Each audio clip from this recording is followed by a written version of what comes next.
El derecho cultural es una nueva especialidad de la ciencia jurídica. Nueva me refiero sobre todo en México porque relativamente reciente es cuando se están empezando a impulsar esta serie de derechos. No obstante, para la comunidad internacional pues es uno de los derechos más primigenios porque no solamente abarca las cuestiones de identidad, sino también de creatividad y todo lo relativo al intelecto. ¿Qué está pasando en el mundo?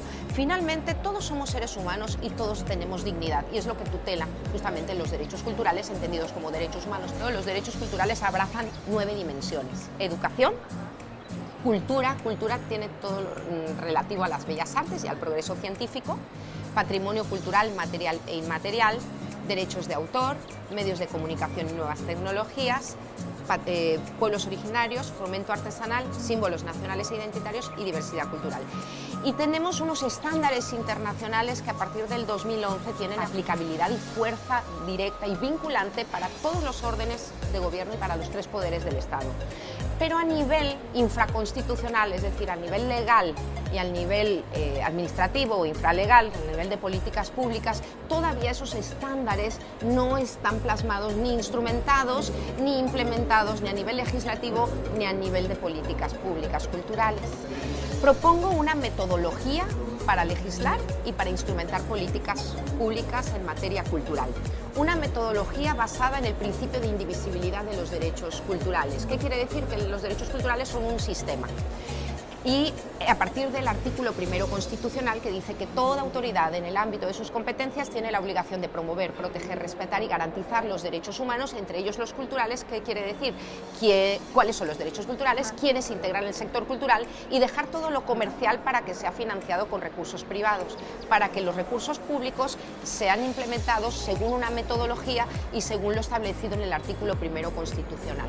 Bueno, entendemos por derechos humanos todos esos derechos o prerrogativas con las que contamos todas las personas solo por el hecho de ser persona, más allá de nuestro sexo, condición social, etcétera. Todo solo por el hecho de ser persona tenemos una serie de derechos inalienables e imprescriptibles que el Estado tiene el deber de garantizar.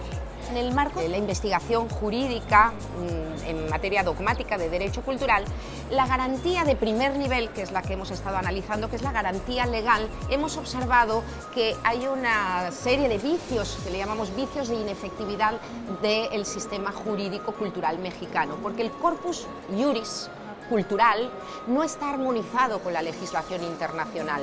Se está mezclando el entretenimiento con las bellas artes y realmente el tema de los derechos culturales en México es un tema que está en plena expansión. Si nos focalizamos en la primera dimensión del derecho cultural, que es el derecho de la educación entendido como un derecho cultural, encontramos muchos focos rojos.